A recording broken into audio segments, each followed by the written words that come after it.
todos. Hoje é um dia muito especial para a gente.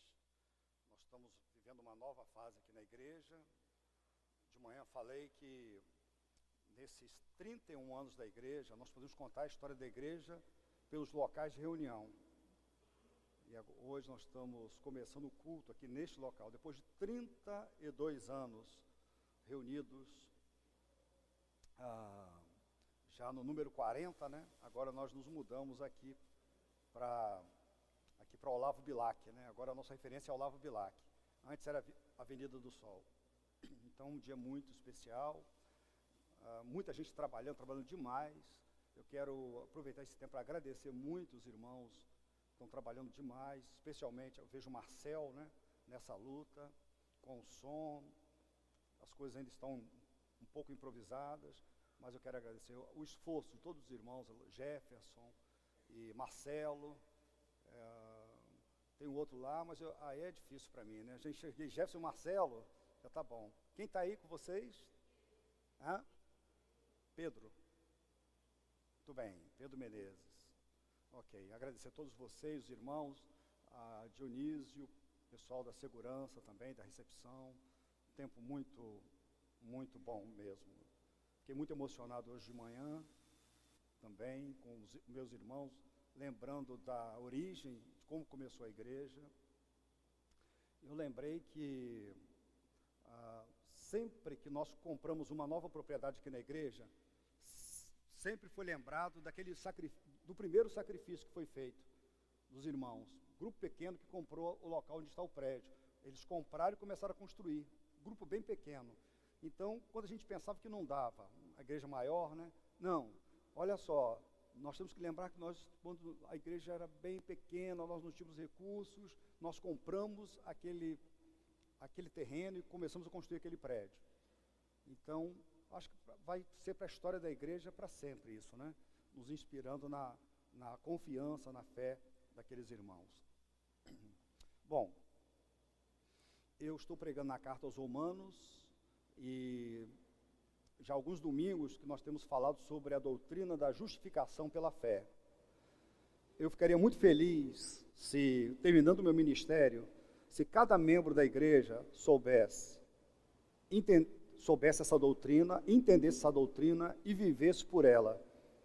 Vivesse a sua fé ancorada nessa certeza, nesse ensino e também divulgando essa doutrina também. Ficaria muito feliz. Pastor, eu entendi, eu sei falar, mas mais do que isso, eu vivo a âncora da minha vida, da minha fé, essa doutrina tem ancorado a minha vida. Mas eu tenho também divulgado isso, eu tenho pregado o evangelho, porque esse é o evangelho que Paulo fala lá em Romanos, né? É o tema principal dele, é a justificação pela fé. Deixa eu falar um pouquinho sobre isso, mais uma vez, o que isso significa, né? Rapidamente. Nosso Deus é o Deus eterno. Deus é espírito, mas ele é uma pessoa, ele sempre existiu. Deus existe em 3 pessoas. Ele é cheio de virtude. Deus é perfeito em todas as suas virtudes, no seu caráter. Deus é amor, Deus é santo, Deus é justo, Deus é misericordioso, Deus é bondoso, e todos os seus outros atributos, Deus é perfeito em todos eles. Ele decidiu criar pessoas, criar um mundo e nos criar. E o motivo, não porque Deus estivesse necessitado, fosse um Deus carente e necessitado, mas Deus decide nos criar para a sua própria glória. Ele decide nos criar para que tivéssemos aquele relacionamento que ele sempre teve com o Filho e com o Espírito Santo. Relacionamento perfeito, a Trindade, sempre viver em harmonia. Então ele cria pessoas, a sua imagem e semelhança, para viverem esse relacionamento também na família, na igreja, na sociedade também. E nos criou para exaltar a sua glória, nos criou para espelharmos a sua glória e também para espalharmos a sua glória. Então Deus nos criou para a sua glória. criou nossos primeiros pais, Adão e Eva, deu uma lei para eles. Era importante esse relacionamento, era importante que houvesse, Deus deixasse muito clara a sua vontade, e haveria harmonia com a obediência, mas eles desobedeceram à lei de Deus, à palavra de Deus, eles foram enganados, eles caíram, e como eles eram nossos representantes, todos nós caímos.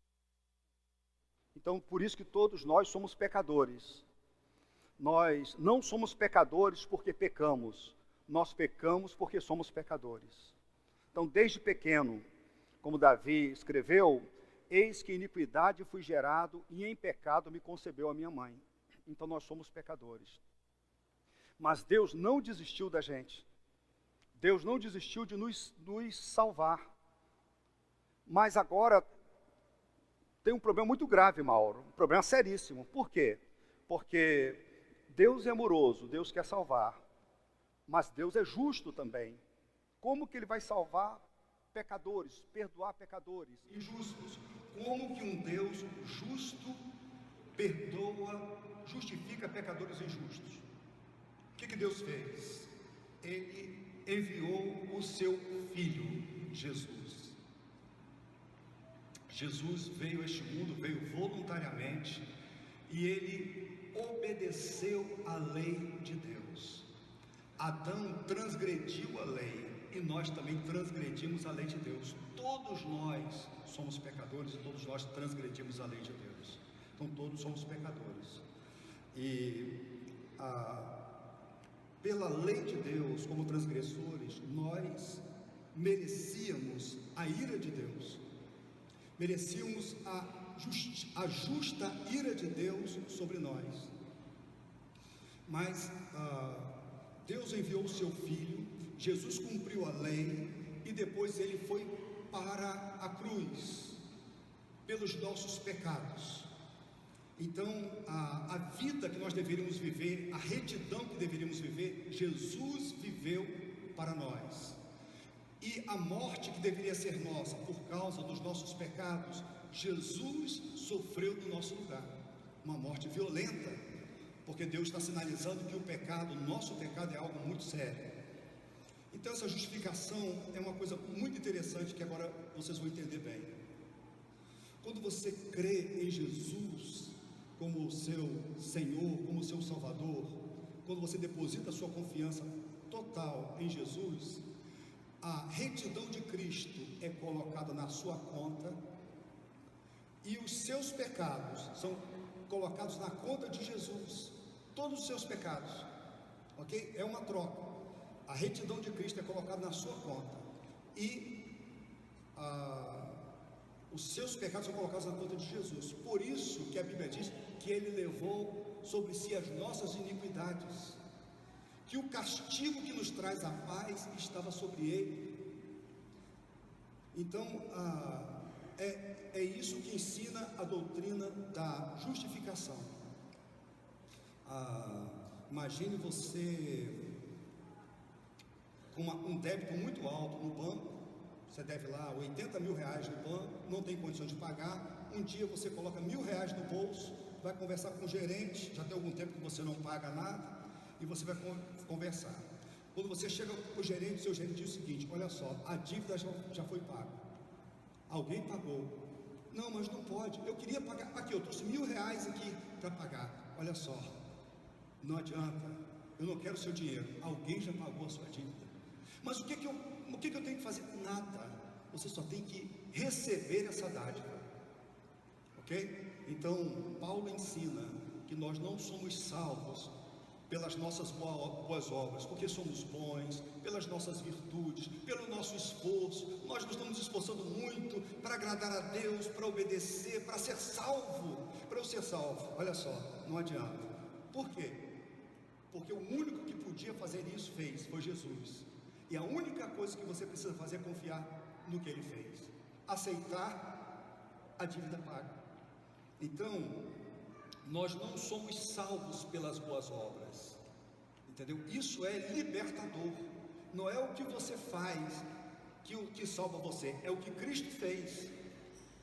Ele perdoou os seus pecados e Ele colocou retidão na sua conta. Aí você está salvo. A ira de Deus que deveria cair sobre você, a justa ira, caiu sobre Jesus. E Ele expiou os nossos pecados. Ele levou para longe de nós os nossos pecados. Ele foi a nossa propiciação. A ira, o sangue dele foi a nossa propiciação, de maneiras que a ira de Deus não caiu sobre nós e nem cairá. Ok? E agora o que a gente faz com a questão da lei? Para que a lei serve?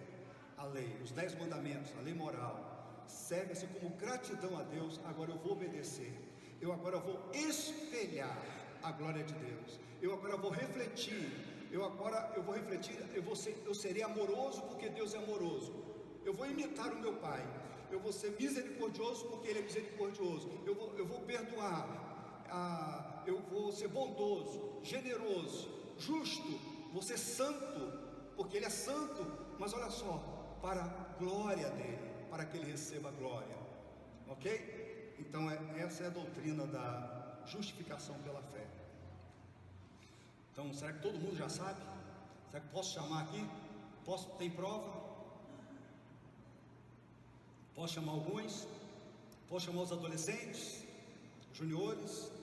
Deixa eu ver quem que eu vou chamar aqui. Vou olhar, falei que todo mundo deve saber, né? Vou chamar. Quem está de cabeça baixa eu vou chamar. Tem alguns de cabeça baixa. Aí todo mundo já levantou a cabeça. Tá vendo? Olha aí. Não vou fazer isso com vocês. Mas eu queria muito que vocês entendessem isso. Entendeu? E que vocês descansassem nisso. Olha só. Se o Filho do Homem vos libertar, verdadeiramente sereis livres. Conhecereis a verdade, e a verdade o que vos libertará. Isso é libertador, porque tem tanta gente tentando agradar a Deus, salvar por si próprio. Agora eu agrado, eu acho que agora eu estou desagradando a Deus. A Bíblia diz que você que confiou em Cristo Jesus, quando Deus olha para você, Ele vê Jesus. Mas e os meus pecados foram levados naquela cruz? Deus nos vê como o seu Filho, de maneira que você agora não vive mais você, mas Cristo vive em você. Não é isso que Paulo falou? Não vivo mais eu, mas Cristo vive em mim. Tá certo? Então isso é libertador. Foi isso que Martinho Lutero, ele vivia nessa crise toda, tentando agradar a Deus. Quando ele descobriu Romanos e a justiça de Deus que vem pela fé, isso libertou Lutero e libertou também uma multidão de pessoas, porque Lutero começou a ensinar essa doutrina: sola gratia, sola fide, solo Cristo, sola Escritura, soli Deo glória. Então Lutero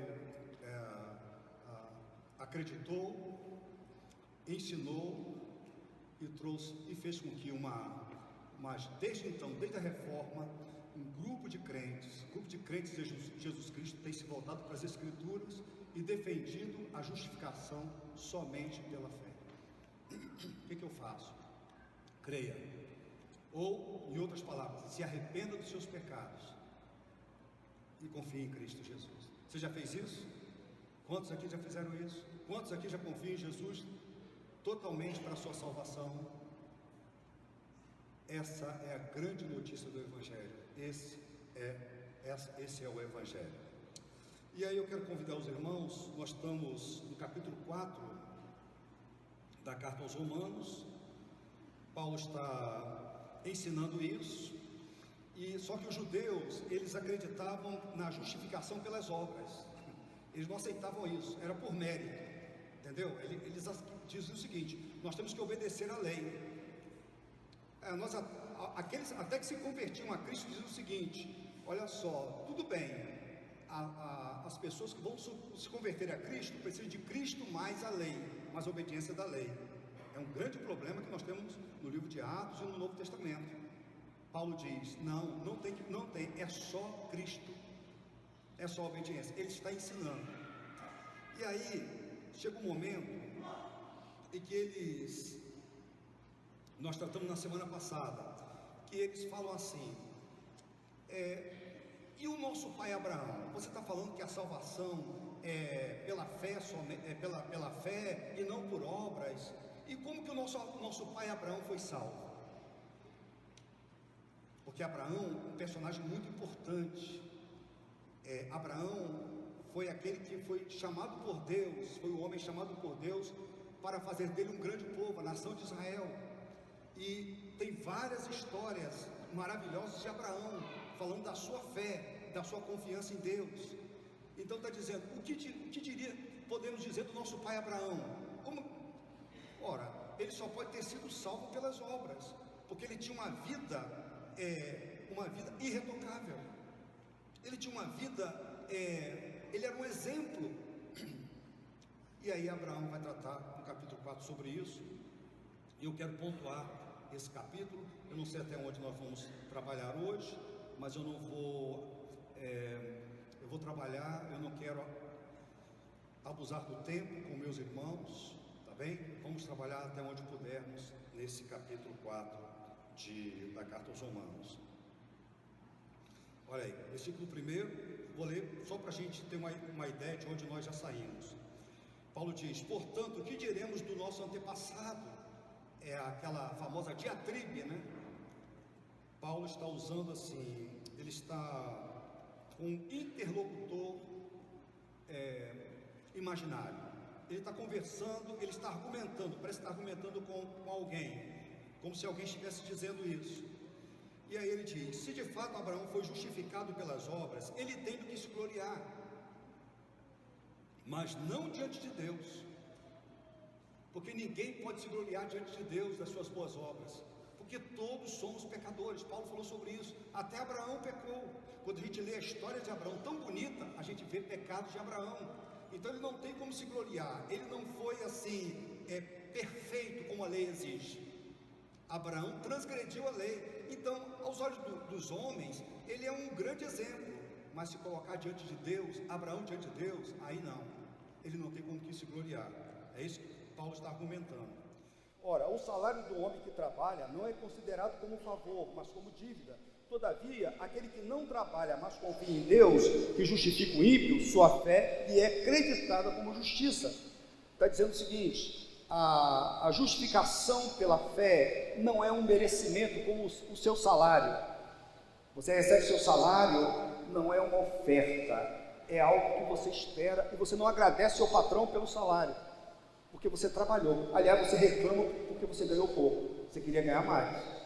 Você diz, eu merecia ganhar mais, eu trabalhei para merecer, eu trabalhei muito. Mas quando você recebe uma oferta, não é assim.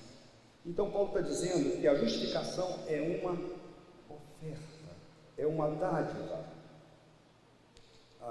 Davi, ele diz, versículo 6, diz a mesma coisa, quando fala da felicidade do homem a quem Deus acredita justiça independente das obras. Então ele está citando o Salmo 32, versículos 1 e 2, Davi, um homem espetacular, mas ele pecou também, ele ofendeu a Deus com seus pecados, ele cometeu adultério, ele tramou a morte de um bom homem, e ele merecia a morte. Mas Deus o perdoou, Deus o justificou. E Davi então está muito feliz, escreve Salmo 51, Salmo 32 naquela ocasião, e no Salmo 32 ele diz, como são felizes aqueles que têm suas transgressões perdoadas, cujos pecados são apagados. Como é feliz aquele a quem o Senhor não atribui culpa. Essa palavra feliz, ela é muito... A NVI tirou a palavra bem-aventurado e colocou a palavra feliz. Feliz é uma palavra fraca, ela não traduz a bem-aventurança. A bem-aventurança, ela poderia ser traduzida como felicíssimo, ou em algumas outras versões, como é feliz. É alguém felicíssimo, aquele que tem as suas transgressões perdoadas e cujos pecados são apagados. Como é feliz aquele a quem o Senhor não atribui culpa. Que coisa legal, né? Você pecou, mas Cristo levou a culpa do seu pecado. E agora você não tem mais o peso da culpa. muito embora você ainda seja pecador. Você é um pecador justificado. Como a gente canta, haverá um dia que nós não teremos mais pecado, seremos glorificados e não teremos pecado. Então, essa é a primeira parte que nós vimos na semana passada. O outro ponto importante da carta, que eu quero destacar para vocês, desse capítulo, é que os gentios são justificados da mesma forma que Abraão foi justificado, ou seja, pela fé somente.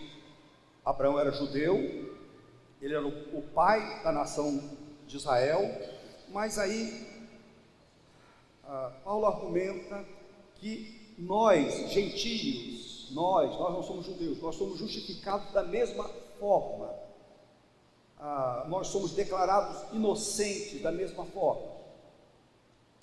Olha o que diz o texto. Aliás, antes disso, Abraão foi justificado antes de ser circuncidado. Logo, os gentios não precisam de um ritual para serem justificados. Então, a circuncisão não é a causa, mas a consequência da justificação. Olha o versículo 9 então. Destina-se essa felicidade apenas aos circuncisos, aos judeus? Então, vocês sabem que a circuncisão era uma marca que Deus estabeleceu lá com Abraão, aliás, alguns anos depois do chamado de Abraão, Deus estabeleceu a circuncisão, uma marca, seria no menino de 8 dias, ele teria uma marca no órgão reprodutor, e seria uma marca da aliança de Deus com o seu povo. Então, por isso que ele é chamado de circuncisos judeus. Os judeus faziam isso. Ou também aos incircuncisos gentios. Esta felicidade que Davi fala é apenas para os judeus ou também para os gentios? Então, Abraão foi justificado pela fé antes da circuncisão. Não há relação entre a circuncisão e a justificação. Cumprir certos rituais religiosos não salva. Não foi o rito que salvou Abraão. Ele foi declarado justo no capítulo 15 de Gênesis. No capítulo 15 fala da justiça de Abraão. Tempos depois é que Deus dá o rito da circuncisão. E Paulo continua: já dissemos que no caso de Abraão, a fé lhe foi creditada como justiça. Está citando Gênesis 15, 6. Sob que circunstância? Antes ou depois de ter sido circuncidado? Não foi depois, mas antes. Porque o judeu pensava assim: eu estou salvo porque eu fui circuncidado. Ok? Eu fui salvo porque eu fui circuncidado, então eu serei salvo. E aí está vivendo de qualquer jeito, entendeu? Vive de qualquer jeito, diz: eu fui circuncidado, então eu estou salvo. Então hoje, embora a circuncisão ela seja um ritual, o batismo também é um ritual, tem muita gente, e tem igrejas cristãs que dizem o seguinte, que a pessoa é salva pelo batismo. Nós somos salvos pelo batismo, então você é salvo pelo batismo. Então Paulo diria: não é pelo batismo, é pela fé. Vocês devem se batizar sim, é uma ordenança, é um fato, mas o batismo demonstra algo que já aconteceu com você, algo que já aconteceu, você já tem uma fé e por isso você é batizado. Por isso que nós, a Bíblia diz que fala que nós devemos batizar aqueles que têm fé. Então nós batizamos. Então essa é a mesma argumentação que Paulo ele diz aqui. As pessoas não eram salvos por causa de uma marca no corpo, mas eram salvos por causa da fé. Nós já trabalhamos isso, acho no capítulo 2, quando Paulo vai falar sobre os verdadeiros israelitas. Então, a circuncisão foi o selo da sua justificação pela fé somente. Versículo 11. Assim ele recebeu a circuncisão como sinal, como selo da justiça que ele tinha pela fé, quando ainda não fora circuncidado. Então era um sinal. Quando a gente vem do Rio, de Janeiro ou de Campos, existem placas na rodovia que apontam para a cidade de Macaé. A placa não é a cidade, a placa indica a cidade. Da mesma forma, a circuncisão ela é um sinal para o judeu de que algo aconteceu na sua vida e no seu coração. Aliás, o sinal da sua fé. Então, o batismo, ele serve mesmo como sinal para aquele que já creu, para aquele que tem fé em Jesus, para aquele que foi justificado. Aí o batismo é um sinal. Mas tem muitos que apenas foram lavados pela água. Receberam o batismo, mas esse batismo nunca foi precedido de uma fé salvadora. Os gentios incircuncisos que creem também são herdeiros de Abraão, pois também receberam a justiça de Deus creditada a ele. Olha o versículo 11. Portanto, ele é o pai de todos, Abraão é o pai de todos, os que creem, sem terem sido circuncidados, a fim de que a justiça fosse creditada também a eles. Então, Abraão creu antes da circuncisão, ele é o pai dos judeus piedosos, que foram justificados, mas é o pai também dos gentios, que têm a mesma fé. Por isso que Paulo argumenta, portanto, ele é o pai de todos, sejam judeus ou não judeus. Ele é pai de todos aqueles que creem. Se Abraão foi justificado muito antes da circuncisão, então a implicação é que os incircuncisos gentios também podem ser. Abraão não foi circuncidado para ser salvo, mas porque era salvo. Do mesmo modo, uma pessoa não é salva pelo batismo, nem pela participação na ceia do Senhor. Somos batizados e participamos da ceia do Senhor, não para sermos salvos, mas porque fomos salvos. Então não tem a ver com rituais. Pastor, eu quero me batizar. Qual é o dia quando que vai ter batismo aqui? Mas por quê? Porque eu quero ser salvo. Porque eu vou ser salvo pelo batismo. Não, você vai ser salvo pela fé em Cristo Jesus. É isso que vai salvar você, a sua fé em Cristo Jesus. Aí sim você deve ser batizado pela fé. Então eu tenho lidado com pessoas aqui na igreja, e eu estou estudando a Bíblia com alguns irmãos aqui na igreja, e falam, pastor, eu quero me batizar. Vamos estudar a Bíblia. Eu quero falar de Cristo, eu quero falar da palavra de Deus. E se você falar assim, eu creio nisso, é nisso que eu creio, aí sim você vai ser batizado. Terceiro lugar, os judeus, eles são justificados da mesma forma que Abraão foi justificado, ou seja, pela fé somente, independente das obras da lei. Os gentios foram justificados, mas também os judeus, da mesma maneira. Se o judeu quer ser salvo, ele deverá ser salvo pela fé em Cristo somente. Versículo 12. E é igualmente o pai dos circuncisos, dos judeus, que não somente são circuncisos, mas também andam nos passos da fé que teve nosso pai Abraão antes de passar pela circuncisão. Então, a ênfase que Paulo dá é a fé, não ao ritual, mas a fé de Abraão, a fé que Abraão teve. Ele diz, esse é o modelo para a justificação, tanto dos judeus quanto dos gentios.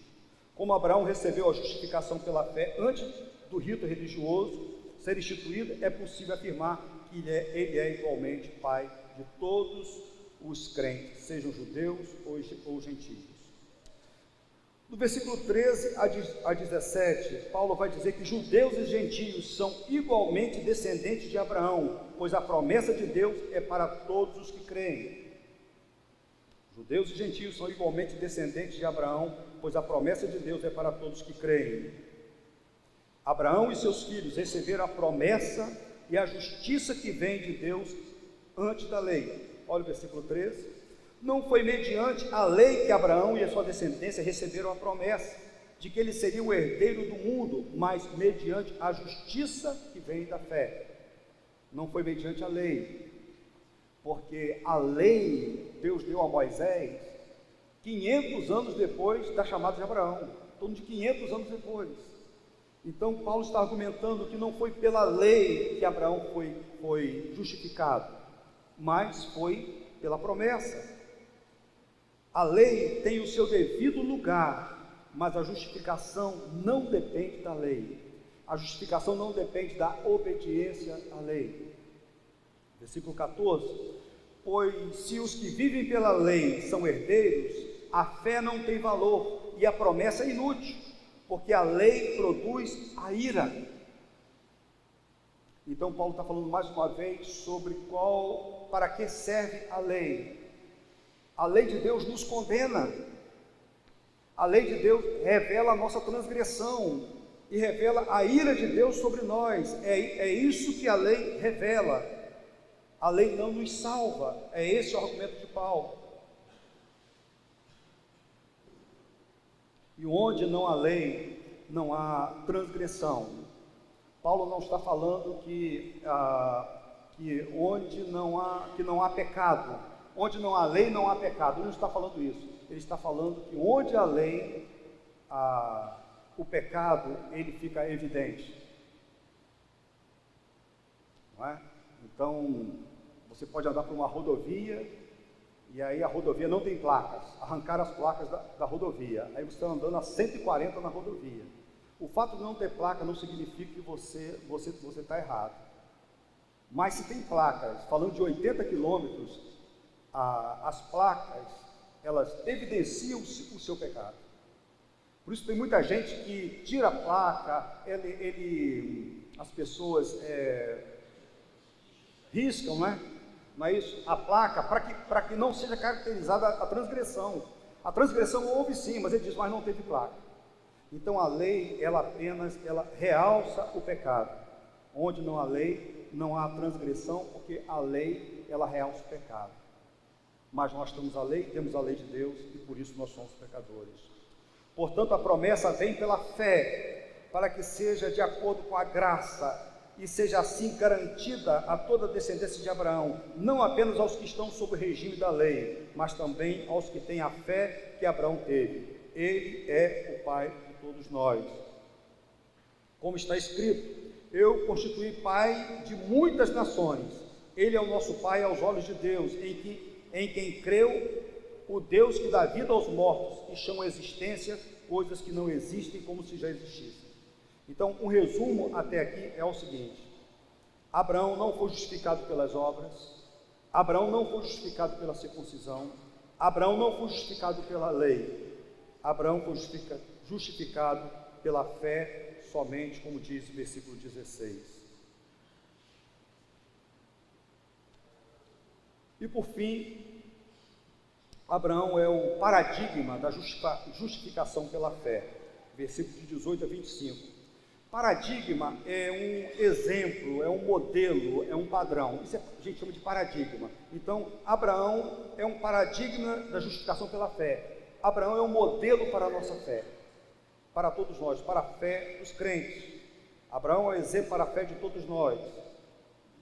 Versículo 18. Abraão, contra toda a esperança, em esperança creu.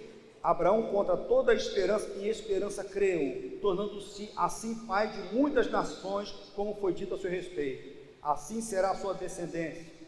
Sem se enfraquecer na fé, reconheceu que o seu corpo já estava sem vitalidade, pois já contava com 100 anos de idade, e que também o ventre de Sara já estava sem vitalidade. Mesmo assim, não duvidou, nem foi incrédulo em relação à promessa de Deus, mas foi fortalecido em sua fé e deu glória a Deus, estando plenamente convencido de que ele era poderoso para cumprir o que havia prometido. Em consequência, isso lhe foi acreditado como justiça. Então, Deus fez promessas para Abraão, que ele seria o pai de uma multidão, mas ele já estava idoso, bem idoso, e a sua esposa também, e naturalmente era algo humanamente impossível de acontecer. Ele já era um filho da sua própria esposa. Teve um momento que ele tentou fazer ajeitar as coisas, facilitar as coisas para Deus. Isso não deu certo, porque Deus falou: você vai ser pai e a sua esposa será mãe.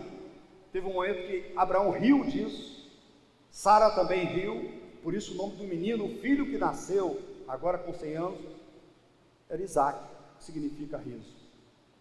Mas a Bíblia diz que mesmo com toda a impossibilidade, diz que Abraão creu. Então, queridos, a natureza da fé é crer em Deus com base apenas em sua palavra. Não acontecerá, diz o bom senso. Não pode ser, diz a razão. Pode ser que será, diz a fé, pois Deus prometeu. O bom senso diz: isso não vai acontecer. A razão vai dizer: isso é impossível. Mas a gente crê na palavra de Deus e diz: pode ser e será. Se Deus disse que é assim que vai acontecer, então você pode acreditar nisso. Então, é uma coisa assim, como que um carpinteiro judeu, pobre, pendurado numa cruz, pode me salvar e pode me levar para o céu, pode me substituir, pode levar os meus pecados e pode me dar a retidão dele. Como pode ser isso? A razão diz: isso é impossível. O bom senso diz: não é assim. Mas a fé diz: é assim mesmo. Eu confio porque é assim. Por quê? Porque Deus diz. Então eu vou confiar. Versículo 23, as palavras que foi creditado não foram escritas apenas para ele, mas também para nós, a quem Deus creditará justiça para nós, que cremos naquele que ressuscitou dos mortos, a Jesus nosso Senhor. Então, foi creditado em Abraão, foi colocado na conta dele e foi colocado em nós também a justiça de Cristo. A fé de Abraão foi ativa, não contemplativa. Abraão provou ser um homem de fé, um homem que confiava totalmente na palavra de Deus. Abraão deve ter pensado assim: Deus existe, Ele criou todas as coisas, Deus tem todo o poder, seu poder não conhece limites. Deus sabe que Sara e eu estamos velhos, mas foi Ele quem pendurou o sol, a lua e espalhou as estrelas como a areia, com ambas as mãos. É ridículo eu achar que na nossa idade nós teremos um filho, mas o que é impossível para esse maravilhoso Deus? Será alguma coisa impossível para esse maravilhoso Deus? E Abraão confiou. Fé é pensar em Deus, concentrar-se nos fatos acerca dele. Então, em várias ocasiões, eu não vou ler aqui, em várias ocasiões, Abraão provou a sua fé. Na sua chamada, né? Deus chamou, 75 anos, sai da tua terra, da tua parentela. Deus chamou e fez promessa. Abraão obedeceu e foi peregrinar. A Bíblia diz que ele obedeceu. Quando mandou sacrificar o seu filho, o seu único filho, o herdeiro, Deus tinha dito: Isaac é o filho da promessa, é através dele que eu vou tornar você o pai de uma multidão, é através de Isaac. Mas Deus mandou sacrificar, e Abraão obedeceu, né? Deus o impediu de sacrificar o menino, mas Abraão obedeceu. Segundo Hebreus, Abraão acreditava que Deus poderia ressuscitar o menino. Então, lá em Gênesis capítulo 15, de 1 a 5, a Bíblia diz o seguinte: depois dessas coisas o Senhor falou a Abraão numa visão: não tenha medo, Abraão, eu sou o seu escudo, grande será a sua recompensa.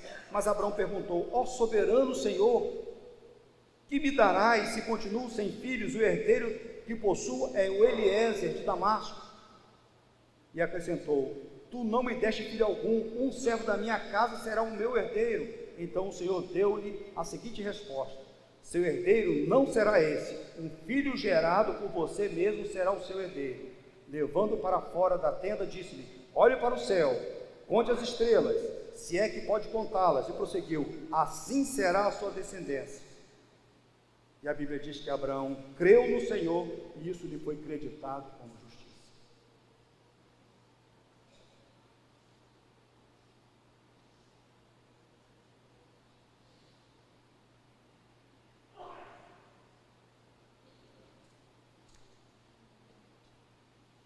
Fé é uma confiança racional. Eu creio. Deus falou, então eu creio. E o texto termina dizendo o seguinte: ele, falando de Jesus, ele foi entregue à morte por nossos pecados e ressuscitado para a nossa justificação. Ele foi Cristo, foi entregue à morte pelos nossos pecados e ressuscitado para a nossa justificação. É uma declaração que abrange todo o Evangelho. Temos nesse versículo uma vigorosa confissão de fé. Jesus foi entregue. É isso que a Bíblia diz. Deus tomou a iniciativa na salvação do crente. Então, o Senhor o entregou. Foi Deus quem tomou a iniciativa.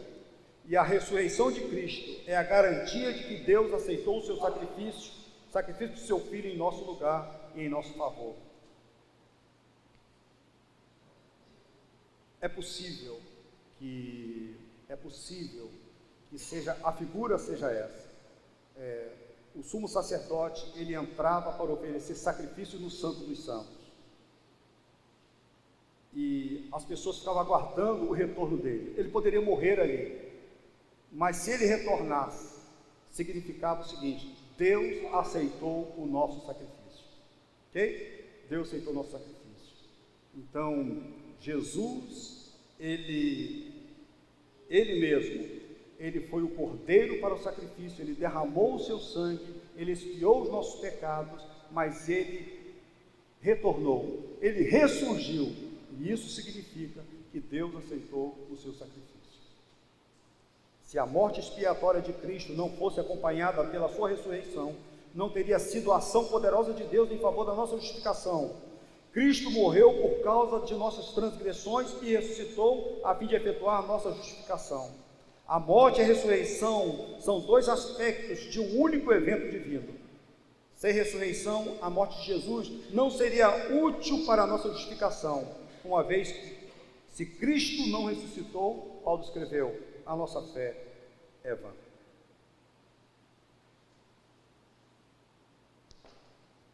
Chegamos ao final.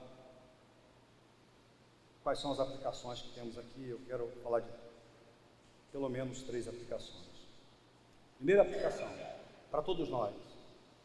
Primeira aplicação: batismo não salva. Ok? Batismo não salva você. Eu já me batizei. Alguém vai dizer, todos aqui se batizaram, mas olha só, eu quero dizer, batismo não salva. Eu já batizei numa e outra igreja, batismo não salva. Batismo não salva. Primeira coisa, não é o ritual. Assim como a circuncisão não tornava um judeu, não justificava um judeu, batismo não salva. Salvação é uma graça outorgada por Deus somente pela fé em Jesus Cristo. Então, o que salva é a sua fé em Cristo Jesus. Você diz assim, eu creio, eu confio, eu tenho certeza de que a Bíblia é a verdade, é a palavra de Deus. Ela diz que Deus enviou o seu Filho para me salvar. Ele viveu uma vida santa e ele foi levado à cruz e ele submeteu à morte de cruz e ali ele derramou o seu sangue. Eu confio, eu tenho certeza que Jesus morreu pelos meus pecados e eu tenho certeza que ele viveu a vida reta para colocar retidão na minha conta. Por isso eu tenho paz com Deus e por isso que eu vou para o céu. Aliás, é isso que a Bíblia diz. Você, capítulo 5, versículo 1, olha o que diz. Capítulo 5 de Romanos, no versículo 1, diz assim: tendo sido, pois, justificados pela fé, temos paz com Deus por nosso Senhor Jesus Cristo. Será que a gente consegue ler juntos? Eu não sei quantos estão comigo, a NVI, vamos tentar ler juntos? Tendo sido, pois, justificados pela fé, temos paz com Deus por meio de Senhor Jesus Cristo. Então, olha só, o relacionamento era de ira, não é isso? Mas agora na justificação nós temos um relacionamento de paz. É o que está nas Escrituras. Olha para o versículo 8, no versículo 1 também, versículo 8. Vamos juntos aí. Capítulo 8, versículo 1 de Romanos. Olha o que diz aí. Juntos?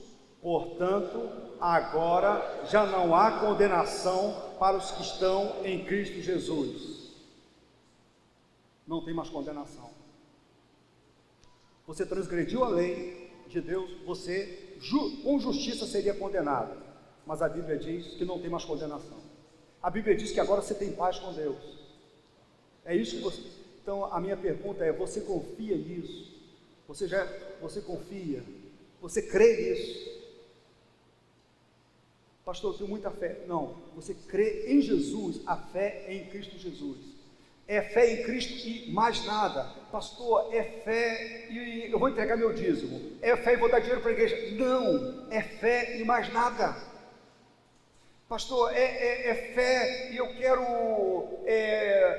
cumprir a lei, ser bom para poder agradar a Deus. Não, está errado. É fé em Jesus e mais nada. Você vai ser bom porque Deus é bom. E a última aplicação é essa. Abraão é um excelente modelo para a nossa fé. Excelente modelo para a nossa fé. Modelo de uma obediência imediata. Deus chamou Abraão e Abraão obedeceu. Ele foi. Deus fez promessas para Abraão e demorou a cumprir as promessas. A Bíblia diz que Abraão descansou nas promessas. Ele aguardou as promessas. Não voltou para casa. Abandonaram. Vou voltar para casa. Abraão não voltou para casa. Vou para a terra do meu pai. Eu vou voltar. Deus não cumpriu. Abraão não voltou para casa. Então, o descanso nas promessas. Você tem descansado nas promessas de Deus, nas promessas que o Senhor fez? Abraão é um modelo para nós de crer naquilo que é impossível para os homens, mas que é possível para Deus. Está na Bíblia, Deus falou. Então, olha só, parece impossível, mas olha só, para Deus não há impossível. Abraão é o nosso exemplo de uma obediência firme, mesmo diante de uma grande perda. Você vai ter um grande prejuízo, mas Deus mandou você fazer isso, está na Bíblia. Isso é correto você fazer, você deve fazer. Então, Abraão é um exemplo de que eu vou fazer, porque Abraão obedeceu na iminência de perder o filho. Ele obedeceu a si mesmo. Então, é um grande exemplo a nossa obediência. Ok? Mais uma vez, a obediência não nos salva. A obediência é um resultado da nossa salvação. No sentido assim, eu vou obedecer para ser salvo. Não, Jesus obedeceu, você precisa confiar nele. Ok? Aí você vai ser salvo. E agora sim, você vai oferecer a sua lealdade, a sua obediência a Deus. Que o Senhor nos ajude, nos dê graça. É difícil, eu gostaria tanto que todos vocês compreendessem isso, a doutrina, a verdade da justificação pela fé, e que vocês vivessem por isso, vivessem livres por isso, vivessem agora para glorificar a Deus através das suas, naturalmente, das boas obras, só como gratidão, e que vocês também ensinassem isso para todo mundo, porque esse é o Evangelho. Pastor, o que é o Evangelho? É esse o Evangelho. O Evangelho não é que você vai ser muito feliz, que você vai entregar sua vida a Jesus, que você vai ter dinheiro, você não vai ficar doente mais, que você vai ficar próspero e rico, e vai ter um carrão, vai ter uma lancha, e vai comprar uma empresa, e vai ter 10 milhões no banco. Isso não é Evangelho. Isso não é Evangelho.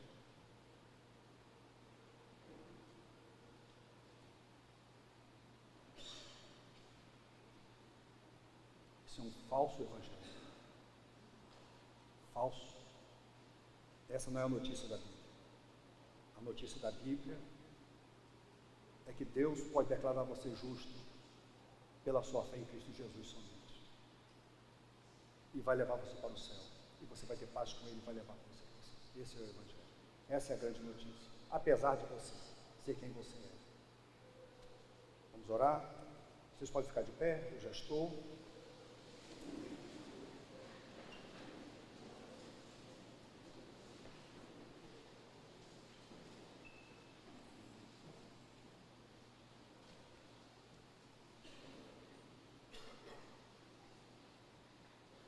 Querido, a notícia mais triste para nós é a notícia do nosso pecado. É a notícia das consequências justas pelo nosso pecado. Porque pecamos contra o Senhor, nós provocamos a ira do Senhor, transgredimos a sua lei e nós naturalmente somos merecedores da ira do Senhor. Nós somos merecedores do inferno, naturalmente. Essa notícia é horrorosa para nós, porque ela diz que nós passaremos a eternidade longe do Senhor, ó Deus, e sofrendo de uma dor que nós não conseguimos imaginar. Essa é péssima notícia. E a Bíblia diz, e é verdade, que todos nós somos pecadores e nós sabemos. Nós sabemos o quanto somos pecadores. Mas a grande notícia, a melhor notícia do mundo, é que, apesar de nós, o Senhor enviou o seu Filho único, perfeito. Do céu veio a nossa salvação. E o Senhor enviou Jesus para obedecer a lei e para sofrer na cruz a penalidade que seria nossa. E pelo sangue de Jesus, todos os meus pecados são perdoados. E agora, todos nós podemos ter paz com Deus, nos relacionarmos com Deus e podemos ter a segurança e a certeza que nós vamos morar no céu com o Senhor por meio de Jesus.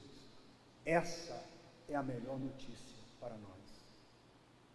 Tudo por causa de Jesus, nada por causa de nós mesmos, tudo por causa de Jesus. A Cristo toda a glória, ao Senhor toda a honra. Ó Deus, ajuda-nos agora a viver exclusivamente para exaltar a glória do Senhor, o teu glorioso nome, para espelharmos o caráter santo do Senhor e para espalharmos essa mensagem maravilhosa, essas maravilhosas boas novas. Abençoa-nos, ó Deus, ajuda-nos, ó Deus, a fazer isso, para que o Senhor receba, de fato, toda a glória. Em nome de Jesus, amém.